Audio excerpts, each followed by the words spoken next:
Bismillahirrahmanirrahim. Assalamualaikum warahmatullahi wabarakatuh. Innal hamdalillah wassalatu wassalamu ala rasulillah. Asyhadu an la ilaha illallah wahdahu la syarikalah. Wa asyhadu anna Muhammadan abduhu wa rasuluhu la nabiyya ba'dah. Para pemirsa yang dimuliakan Allah, kita bersyukur kepada Allah.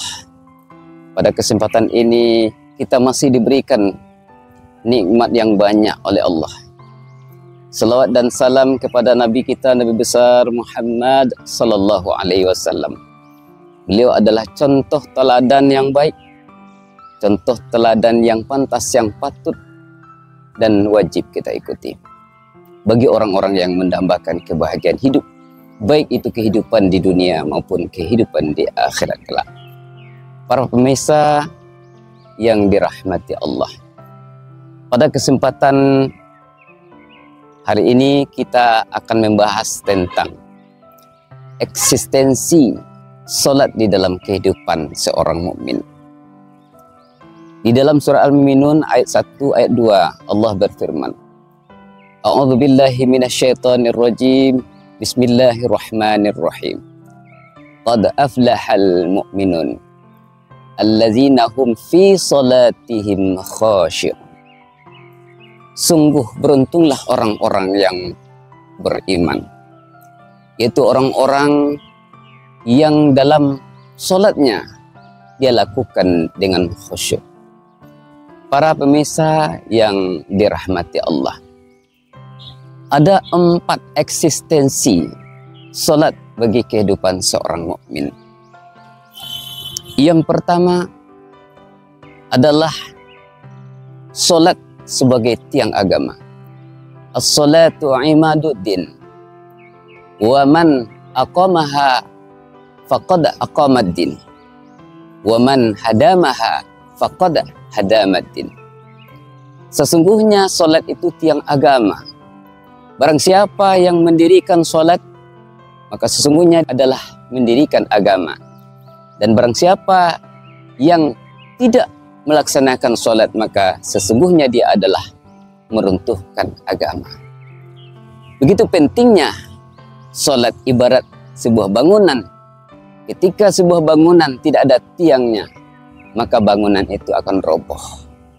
Para pemirsa yang berbahagia, eksistensi yang kedua daripada salat itu adalah salat sebagai penentu diterimanya amal ibadah kita oleh Allah Subhanahu wa taala.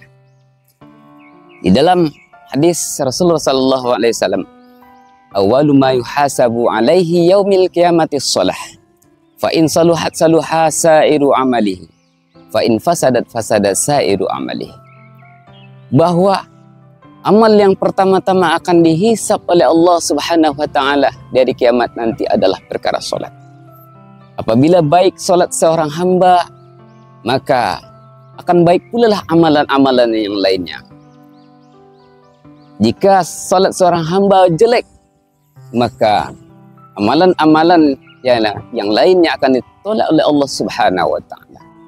Begitu pentingnya ibadah salat, maka kita perlu memperhatikan kualitas ibadah salat kita agar benar-benar salat kita diterima oleh Allah Subhanahu wa taala.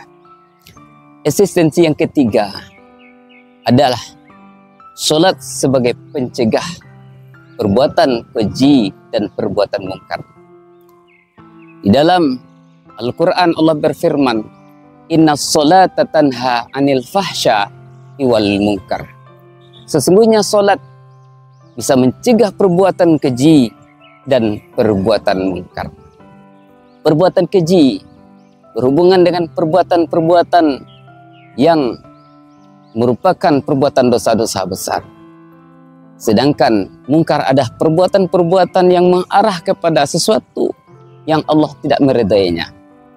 Bisa saja perbuatan-perbuatan itu kita lakukan seperti mencuri, maka perbuatan itu dikategorikan sebagai perbuatan mungkar. Pemirsa tauladan yang berbahagia. Sedangkan eksistensi yang keempat itu adalah bahwa solat ada komunikasi langsung kita dengan Allah. As-salatu mi'rajul mu'minin. Solat itu adalah mi'rajnya atau komunikasinya seorang hamba dengan Allah. Kita di dalam solat membaca iyyaka na'budu wa iyyaka nasta'in. Sesungguhnya kepada Engkaulah kami menyembah ya Allah, dan kepada Engkaulah kami minta pertolongan. Maka orang-orang yang sholat, dia hanya menyembah Allah subhanahu wa ta'ala. Dia tidak akan menyembah kepada selain Allah.